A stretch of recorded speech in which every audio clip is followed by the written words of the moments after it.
Good morning. Trump's tariffs are nothing more than a national sales tax on working families. And because of that, Americans are waking up with less money in their retirement accounts, higher prices at the grocery store, and less confidence in the economy. That's what happens when Donald Trump governs by ego and congressional Republicans stand by and let it happen. These tariffs aren't part of any real economic strategy. They're just plain dumb because they hurt working families and there's no plan behind them. Trump's tariffs mean higher prices on everyday essentials, groceries, toys, clothing, appliances, you name it. It's on everything that a working family relies on.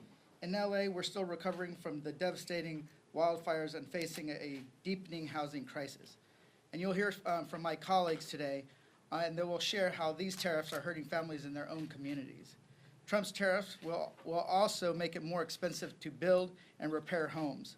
Family-owned businesses, bakeries, and neighborhood markets will also take a hit. Rising food and supply costs will force small businesses to raise prices on consumers who are already struggling to get by. Even the toys we buy for our kids, many made outside of the United States, will cost more under Trump's plan. From the west to the east, the Midwest to the south, parents everywhere are already stretching every dollar just to get by. And Trump's tariffs don't help American workers. They just make life harder for the people we represent. And it's up to Congress to rein in these taxes on working families. That's why I'm standing with my fellow Dad Caucus members to speak out on behalf of working parents and to call on congressional Republicans to do their job and join us to reclaim our authority. With that, I'm going to hand it over to Representative Schneider, with not only a Dad's Caucus member, but the head of the New Dems.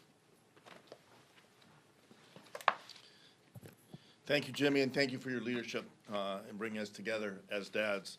We're gathering here talking about what's on the minds of parents all across the nation right now.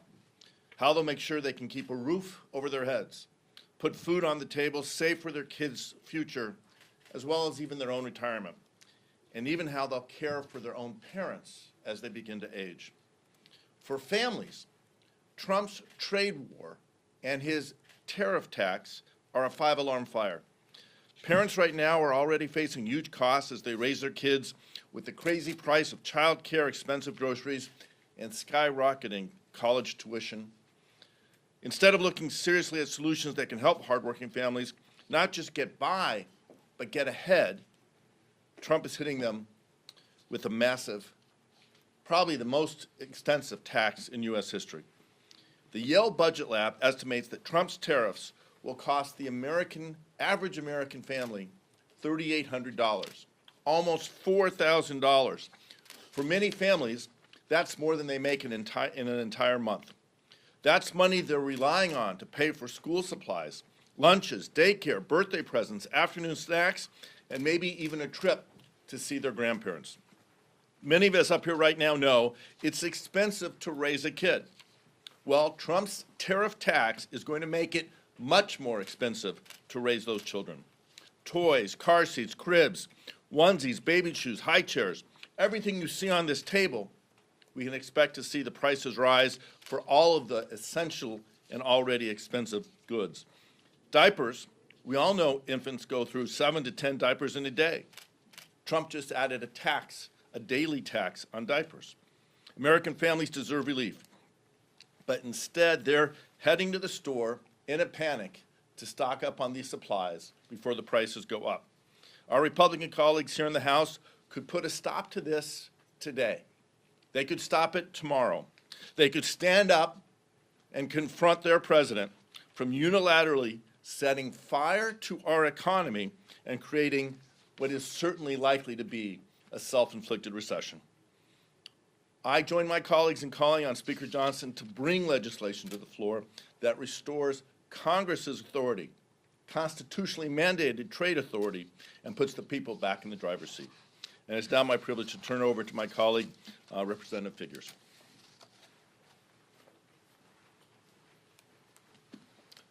Good morning. These tariffs are yet another example of this administration acting without consideration of how it's going to impact everyday people across this country, most certainly not considering how it's going to impact the average person in my home state of Alabama. Just last year, Alabama exported over $10 million in automobiles manufactured across the state, including in Montgomery, Alabama, which is part of my congressional district. Well, a 25% tariff on this industry is crippling. It's something that's going to harm our ability to be able to maximize the impacts of this industry, one that the state of Alabama has grown to be a leader in this country for. This trickle-down effect is going to impact the ability of those companies to be able to hire workers, not only just the people ability to be able to afford the vehicles. I represent a state where, in a district where the individual median income is just north of $30,000, just north of $30,000. People cannot afford this tax on their life. People cannot afford to see almost every good that they rely on to be jacked up in prices. We simply cannot afford it in the state of Alabama. You know, these tariffs are estimated by some to be the largest tax at least since 1982, quite possibly in this history, in the history of this nation. We have never seen this type of recklessness before. We've never seen this type of disregard for the average everyday consumer in this country. Business owners are not going to just suck these expenses up. They will not. They're already saying, if I can't pay it, I'm going to have to pass it on. Well, that gets passed on to me. That gets passed on to people in Greenville, Alabama, and Evergreen, Alabama, and Mobile, Alabama, and Pritchard, Alabama. Some of the poorest people in this nation. They simply cannot afford what this administration is doing. Exports in the state of Alabama, things like shrimp and catfish and other, other foods. We simply cannot do it. We have an enormous agriculture industry in my state, and this is going to make it harder for those companies to succeed. And it's going to make it harder for people to get by every single day. And this is at a time where we are seeing this administration and our Republican colleagues, at the same time they're raising prices on Americans, they are seeking to take benefits away from the most needy Americans. They are proposing SNAP benefit cuts that are of a scale that's going to be disastrous for too many families. They are proposing taking health care away from the people that need it most. And so this is just adding insult to injury and something that we cannot afford to continue to be able to do. People need the government to be there for them. And I'm proud to stand with my colleagues here in the Dads Caucus to do just that, to advocate on behalf of the people that need it most, to advocate on behalf of families, to advocate on behalf of parents. And so with that, I'll turn it over to my colleague from the state of Nevada, Congressman Stephen Horsford.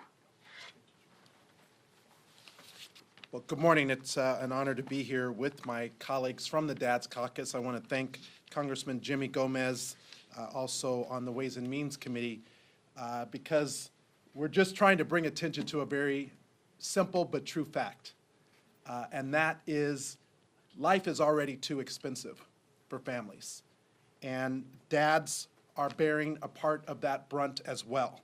Barely 2 months ago, Donald Trump inherited an economy at record highs.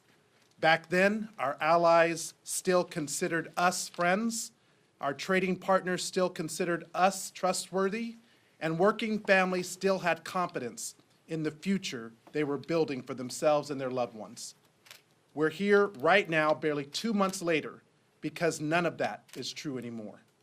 A tariff is a tax, and Donald Trump owns these erratic taxes. But here's the catch. A tariff is also a tool. They can be used to protect our workers and our communities. Trump's choosing to use them to crash our economy instead, and that is terribly unfortunate. This president campaigned in Nevada on lowering prices, but how's he governing?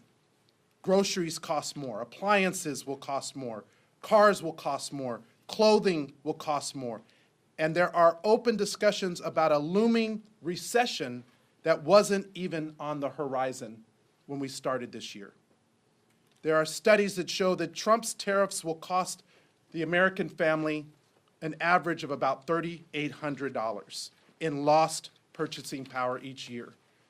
Nevadans expect competence from their government. Nobody is sitting around eager to waste or spend another $3,800 on Trump's trade war. In Las Vegas, we're already grappling with higher prices and a housing crisis. Housing prices dramatically outpace income growth. In fact, nearly half of all renters spend 35% or more of their monthly income on housing. For extremely low-income renters, we only have about 14 units for every 100 households who need one. That's the lowest in the nation by far. And where incomes have gone up, housing prices have gone up 2.5 times more. So we desperately need more housing. That's what Congress and this president should be focusing on. But instead, these tariffs on steel and aluminum, both of which come from Mexico and Canada, are working against us when we talk about the housing affordability crisis. Right now, the Las Vegas Valley is seeing anywhere from 10 to 15% increases in material costs, with some projections up to 25% in the coming weeks. That impacts budgets, it impacts timelines, and it impacts who will ultimately be able to afford a home. There's nothing political about a harmful policy. This isn't about right versus left, it's about right versus wrong. These blanket tariffs are wrong, and the president, Donald Trump, is wrong for enacting them. Nevadans deserve better, the American people deserve better, and that is why the Dads Caucus is here, because every dad, every parent in fact, deserves better when it comes to the country that we're leaving our children. So thank you to Chairman Gomez for your leadership, for bringing us together, and to my colleagues for making sure that we have this opportunity. And so now I will turn it over. I'm sorry, I didn't have the list. Okay. No worries. Apologies. All good. I'm Congressman Suhas Subramanyan. Thank you to Congressman Gomez and the entire Dads Caucus for organizing us today. And let me start by stating the obvious. These revenge tariffs make no sense and are going to make life harder and more expensive for working families on a budget. I'm a dad with 2 daughters, and hundreds of thousands of families across Virginia, like mine, are going to feel the devastating effects of these tariffs. Prices are up at the grocery store already, prices are up at the pharmacy, and prices are up at department stores. And my girls keep growing. It feels like they need new clothes every 2 months, and it gets expensive. But these tariffs are the largest peacetime tax increase in history. And who bears the brunt of this? It's the parents, it's the working moms and dads, and it's the families already stretched thin, barely making rent and putting food on the table. And many of those moms and dads own small businesses as well. Businesses like Mom's Apple Pie, a popular bakery in Loudoun County. And you know what ingredients and supplies are critical for bakeries to succeed? Eggs, aluminum foil. All these supplies are becoming increasingly expensive because of the president's actions. And it's not just Mom's Apple Pie. I've spoken to businesses across Virginia that are starting to lay off employees and increase prices on their customers because this administration has made it harder and more expensive to do business. These tariffs do not liberate anyone from anything but the money in their bank accounts. And we need to stop making the cost of living higher for families who are already struggling. So I ask my colleagues to join us in our fight for policies that put our children, families, and family-owned small businesses first. So let's push policies and that actually are pro-business and are actually pro-family, not these tariffs. Thank you. And I hand it over to Congressman Derek Tran. Hi, good morning. I'm proud to be here with my fellow Dad Caucus members standing up for working families. I myself am a father of 3 young children under 9, and we are extremely worried about these Trump taxes. President Trump tariffs are just another example of the fact that this administration seems to have only one tool in their toolbox, a sledgehammer. Instead of fixing our schools, they dismantled the Department of Education. Instead of delivering better health care, they cut funding for Medicaid. And now, instead of investing in American industry, they impose reckless tariffs that will slow production and raise prices. Companies now face raising costs for parts and materials, making it harder to compete and forcing them to cut jobs or increase prices. Our national security industry, which employs thousands of people in and around my district in California, will be badly hurt. Tariffs on foreign parts are driving up production costs for crucial security systems, hurting our military readiness. If our leadership in defense technology lapses, America will leave our allies out in the cold, while authoritarian regimes gain more power. The facts are very clear. These reckless tariffs mean that Americans will face higher prices, fewer jobs, and a world that is less safe. I welcome my Republican colleagues to work with us to adopt a better policy that actually strengthens our economy and make Americans safer and more prosperous. Thank you so much. And one of the things I want to kind of highlight is some products that are mostly made outside the U.S. As a new dad of a toddler who's 2.5, 99% of all shoes are made outside the United States. On average, a kid, I didn't realize this, they grow out of their shoes so fast that you're constantly replacing them. So an average family will spend about $30 on a pair of shoes. If you go and you try to find like less expensive shoes, maybe you can get down to $15. But over a period of from age 1 to age 5, a family is spending anywhere from $300 to $800 on just shoes alone. Think about that, shoes alone during that 5-year period. That's for one kid. Samari and Derek each have 3 kids apiece, so just times that by 3. Growing up, we didn't have much. We do also, in my district, we do car seat giveaways because this is with nonprofits there because they know that car seats are very expensive. Almost all car seats are made outside the United States. So if we really start looking at how these tariffs are going to impact families with young kids, with the ones that keep growing and need to get their shoes replaced, get diapers every day. A diaper box, $45, right? And that's when you get 2 or 3 of those a month.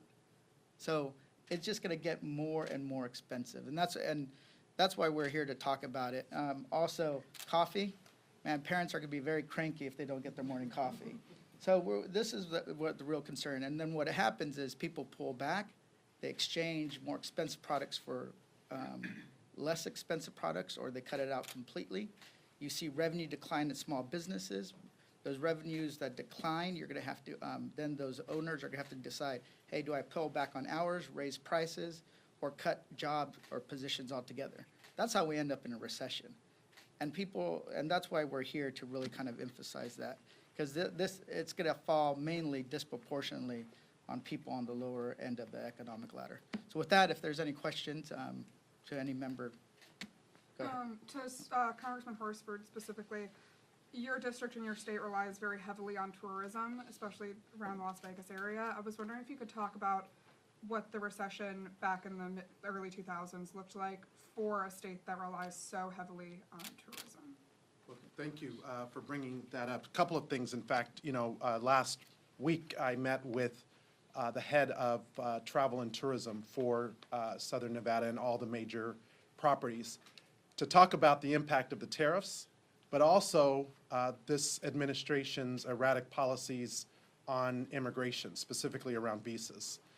The impact in Canada, for example, is already seeing a decline, and about 25% of the visitors to Las Vegas, the international visitors to Las Vegas, are from Canada. And so, again, this president promised Nevadans when he campaigned that he was going to, lower costs, that he was going to focus on the economy, that he was going to help grow our industries, and in fact, the opposite is happening right now. Specifically to your question around what happened during the housing collapse in 2008 and the pandemic. Look, for the first time, the Strip in Las Vegas, the doors of our properties closed during the pandemic. That was also during Trump's presidency, the first time. And because he didn't take the responsible actions then, our city paid the price. But just think about that for a moment. Those were unavoidable events. This is a choice. This president decided, apparently with not a lot of advisors around him, to enact these erratic tariffs,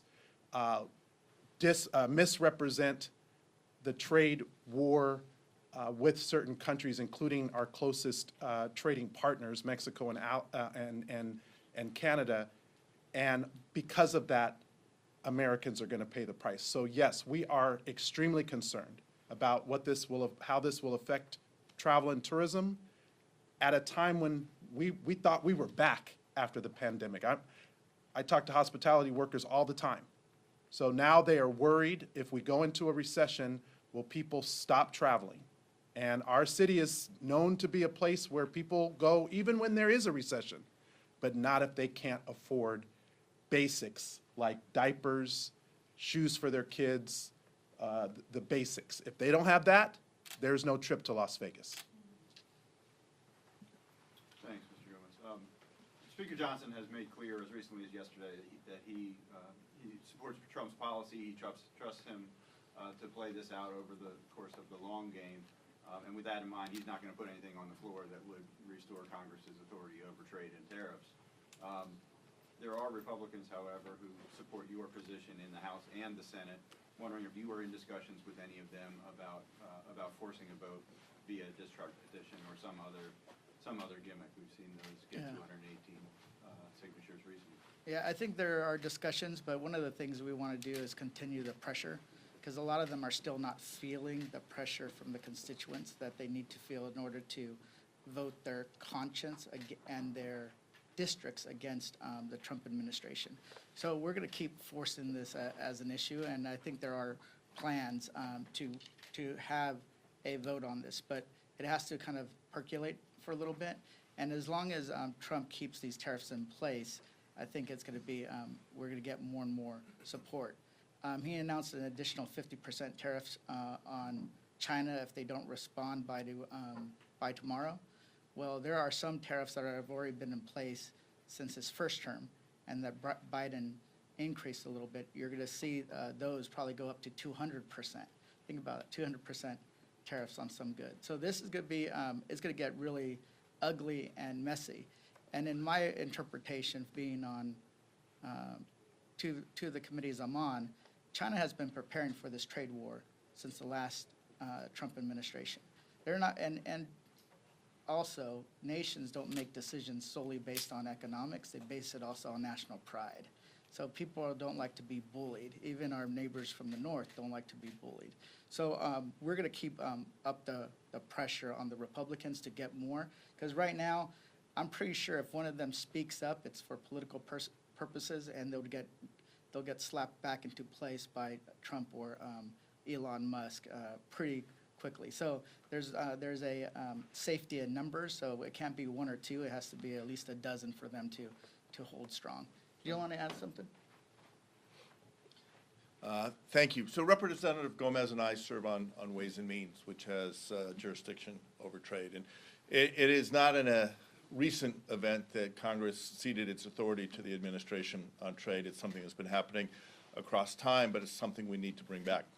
Our biggest challenge is that for the Republicans, they seem to believe that they serve at the pleasure of the president, that as long as they have Trump's trust, they have their office, forgetting that we serve at the pleasure of our constituents, the people who sent us here representing each of our districts. And as they look at the impact that these tariffs are having back at home, whether it is a rural community, farmers who depend on access to global markets to make ends meet, to cover their costs and achieve a little bit of a profit, or it's in urban communities where you're going to see factories shut down or already seeing layoffs in places like Stellantis announced a 900 person layoff. The pain is real, and it's only going to get worse. You look at the list of the products sitting on this table, every one of them is going to be more expensive. My coffee subscription, I got the email yesterday, went up not a little bit, went up 18%. All right, so someone mentioned that if you take away a parent's coffee, they're going to be cranky. I think everyone's going to be cranky as they see those prices rise. Until that pressure is applied to the representatives, saying this is not what we voted for. The election last November was about lowering costs, making it easier for families to make ends meet and get ahead. And what the president is doing is making it harder for families to feed their children, to provide their health care, to put the roof over their head. Until we see that pressure, I don't think we're going to see Speaker Johnson do anything that the president doesn't tell him to do. It's unfortunate. We'll continue to apply that pressure. We need Congress to retake its authority defined in the Constitution, and put us on a track that grows our economy, creates opportunities for the workers of the nation, but does in a way that gives us a chance to access markets around the world. Anybody? A quick follow, as you mentioned, the effects have been pretty immediate. So how long do you anticipate that the pressure will take to build? Are we talking days, weeks, months? Well, we are, I think it's, the way it's going, it's probably gonna take, you know, a few weeks. But I think a lot of these members are going back to their districts, next week. And I think that people are gonna get an earful about these tariffs. And also, there are individuals that are on the right that we disagree with them on almost every issue, from the guy from Barstool Sports to some of these really conservative commentators that were there for Trump and the Republicans and the MAGA movement. Now they're saying this is insane, right? They're not saying they're going to vote Democratic, but the more and more they're kind of bringing this up, maybe it will cause some of these Republicans to flip. People have to remember that the people we need to win over don't necessarily watch our cable shows, read our newspapers, go listen to our podcasts. So we have to go to them, but at the same time, when these figures in that right-wing blogosphere, alternative media start kind of turning on Trump, I think that's going to cause what the movement we need. Anything? Markets just opened up about 300 points up from where it closed yesterday. What's your initial reaction? Not surprised. I think that when people look at bargain basement prices when it comes to some companies, people are going to buy those stocks. My curiosity is what the stock market looks like when China and other countries start actually retaliating with their own tariffs and their own countermeasures. And what's already been lost. And what's already been lost. How is it 10 trillion? I forget what it is. And here's the thing. Trade wars, Trump always said, oh, they're easy to win. Yeah, except when the other side starts firing back, right? And I think that some countries are tired of it. Some are trying to stay out of the way, stay out of the crossfire. But I think in the end, you're going to see this thing escalate, unfortunately, and people are going to lose. I'm going to add something on that, too. What Representative Horsford pointed to. We had a healthy economy at the end of 2024. The Economists had a cover in October that said the American economy was the envy of the world. We had lifted the entire global economy out of the doldrums from the pandemic. And the decisions that President Trump has made has taken a bull market that has been sustained over time, and in a matter of days turned it into a bear. As of yesterday, the NASDAQ, the S&P, and the Dow were all in bear territory. So what we're seeing is a pause. I think what you see the market doing is looking to see what is the next step. Is the president, the question everyone's asking is, are these tariffs permanent? Are they a negotiating tactic? The more increasingly apparent that the president sees these as permanent, as something that's going to be in our future, I think you're going to see that we stay in that bear territory. As companies have to make the hard decisions, are they going to invest in a new piece of equipment or a new line? Are they going to hire new people? Or are they going to have to hunker down because of the president's what I'll call irrational and capricious tariffs? I think you're going to see the economy in for a long run. So my hope is the president is convinced to change course, that Congress takes action and takes its responsibility back, and we can get the economy moving forward in a constructive way. And the stock market isn't the only economic indicator, right? So what else are they looking at? There was a surveys by Moody's that said that there was more negative sentiment from corporations that the economy was going to get into a recession. That was the first time in years that's been the case, more negative than positive. Consumer confidence is down, right? So banks have just issued warnings. I think now we're at a 45% likelihood of a recession. Now 65? Well, now JP Morgan, yeah. Chase at 60, Goldman said 45. If the tariffs are temporary, if they're permanent, they said we're in recession. Yeah, so this is the stock market going up and down does fluctuate, but that costs people their retirement. But the little bit of spikes is not enough to offset what we're already seeing as a decline in economic growth going into recession with higher inflation. You guys do the math. There's a term for that one. So with that, if there's any other questions? Last question. Last question? If not, thank you so much, everyone.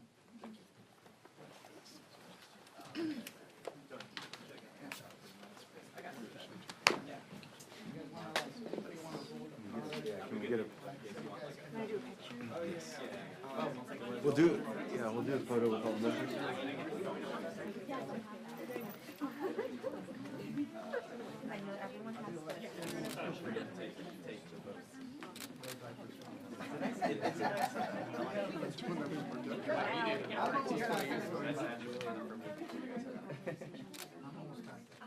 Sure, yeah, I'm gonna try to do it.